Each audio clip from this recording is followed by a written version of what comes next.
All right, thank you for staying with us. It's time now to take a look at stories making headlines on the front page of Nigerian newspapers. And I begin with the First News newspaper. The major story here says, organ trafficking, Ekweremadu wife convicted, risk life imprisonment in UK.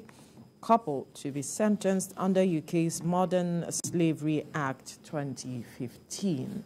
A judge to pass sentence at a later date. You find all the details of that story on the front page of the First News newspaper. We'll move now to the front page of this Nigeria newspaper.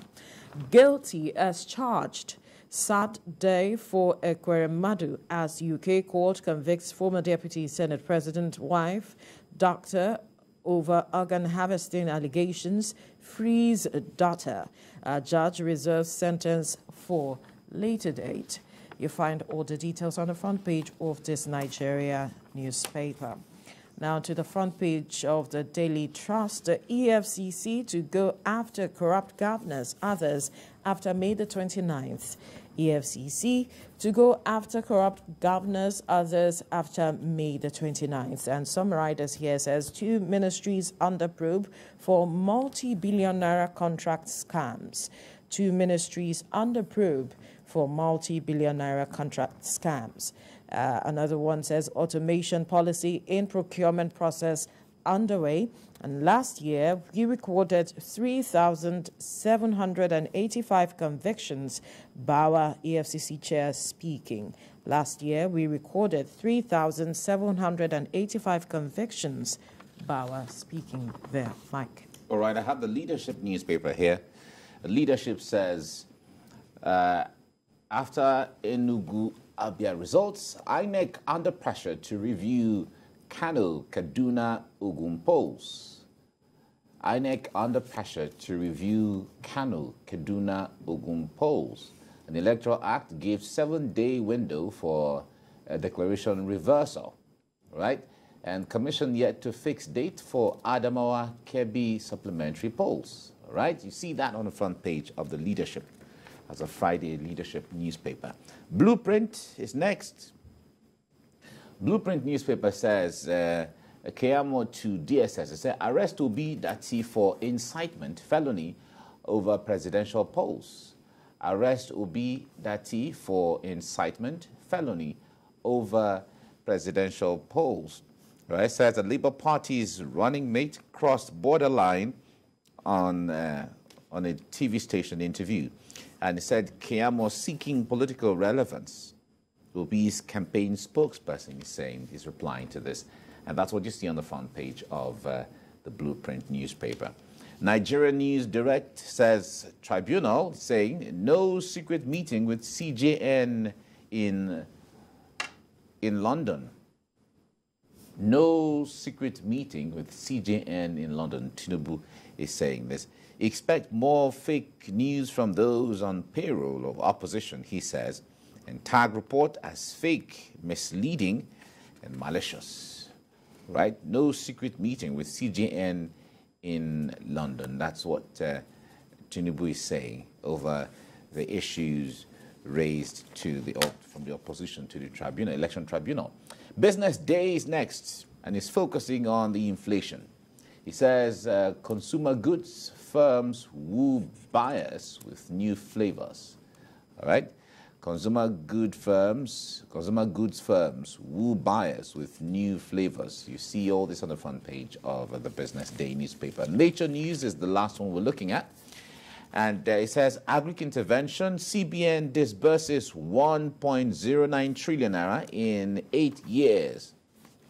Agric intervention, CBN disburses 1.09 trillion naira in 8 years. All right? All this you see on the front page of the Nature News.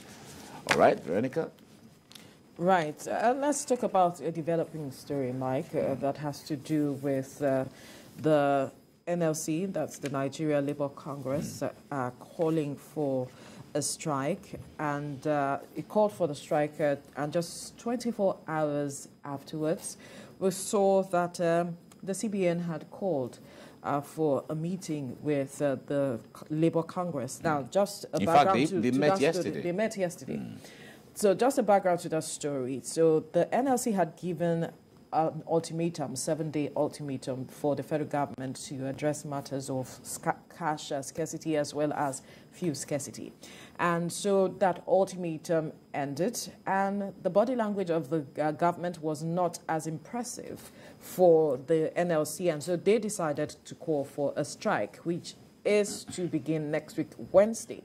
But in the process, 24 hours later, the CBN met with the NLC to tell them or have a conversation with them with regards to how much they've been able to push out as of Thursday, which was yesterday, I think about 20 trillion naira. They said they have pushed out, and they will be working 24 hours round the clock to ensure that all deposit money banks, talking about our commercial banks, will have access to cash and be able to disburse these monies to Nigerians across the country. But I am concerned that did the NLC have to threaten, so to speak, before the CBN will respond in the manner that it is responding? Recall that persons have died. We saw a journalist that was trekking to work and in the process collapsed and died. We've seen, not just him, we've seen people, just you go naked in the banks because in they protest. cannot, in protest of this policy. And we had to wait until the NSC, threatened to go on a strike. And now we are saying we're disbursing money. Yeah, the point there is, in fact, we can't begin to itemize all of the inconveniences and frustration that People policy losing brought. businesses. In the hospitals, there were people, from reports we got, who were supposed to undergo surgery. They couldn't access funds to pay for surgeries. Therefore, the surgeries could not be carried or could not be performed. Some persons died. Other people's issues became more complicated. We've seen all sorts. People have their stories here and there. However, the point there is, the moment, and in fact, this action by the NLC is coming a little late. Yeah, I asked yesterday because we had a representative here on a program, and so afterwards, when the program was done, I asked, and they said because of the election, they had to wait, so they wouldn't be seen as sabotaging the federal government's process. Well, that's one side of looking at the issue, but the point there is, Nigerians, if the average Nigerian, recall that we even said it on this program, for whom are this policy made for? If it is for Nigeria and for Nigerians, as the case may be, what is election if an average Nigerian is not okay? It is the same Nigerian who is going to vote at the election. So is the election more important than the average Nigerian? Right. So these were the arguments here and there. But however, there's a process, especially when the law stipulates that this thing should happen at a particular time. Yeah. So the point there is that what can be done to avert a situation where Nigerians are plunged into a very difficult situation because they have to meet up with the legal process? So these are the issues. But the point there is the threats by NLC that we are going to picket all central bank branches nationwide, including the one in Abuja, which is the headquarters, have prompted CBN to send 2 deputy governors to meet with the NLC president yesterday. The deputy governor in charge of operations and deputy governor in charge of economic policy. They were there to see him. And in fact, said yesterday alone, they had pumped, like you said, 20 billion or so, I can't remember, but into the system. And they will keep doing that to ensure that everything normalizes before next week. And the response of the president or NLC was that, well, I don't want to know how much you are pumping into the thing. Mine is that by the time I call an average Nigerian, what is your situation? Are you able to access cash? I want to hear that we can access cash the way we used to access cash. 20 billion, actually. Because that is what the system has always been. Yes. The Supreme Court has said, put this thing, leave it until 31st of December. So the point there is, we don't have any need why we should hold back. We should hold back on anything. However, the central bank has said that they have directed all the banks to come and get the monies that they brought and kept with them. Oh, yeah, come and take everything. But didn't this same CBN say that they had destroyed the... Well, they said they didn't. In fact, in a statement, they said contrary to opinion or contrary to reports or insinuations or speculation that the monies have been destroyed, that the monies have not been destroyed. Did you forget? So, no, let's remind them when they were trying to settle with those governors before the president made that statement. Yes, there was a report, especially when Kaduna State government, Kogi and Zamfara took them to court. They said the money has been... There was that report that has been destroyed. Especially the 500 and 1,000. And 1,000 we saw that report. But they said, contrary to speculation, the monies have not been. So they have directed banks, headquarters of banks, they've sent the messages, come and get the monies that you brought, oh yeah, come and take everything and disburse back into the system So the point there is that the NLC president is saying, when the average Nigerian goes to the ATM to withdraw money, we want to see him. If we want to see him high, and not giving them not 3,000 or 2,000 exactly rationing monies that they own.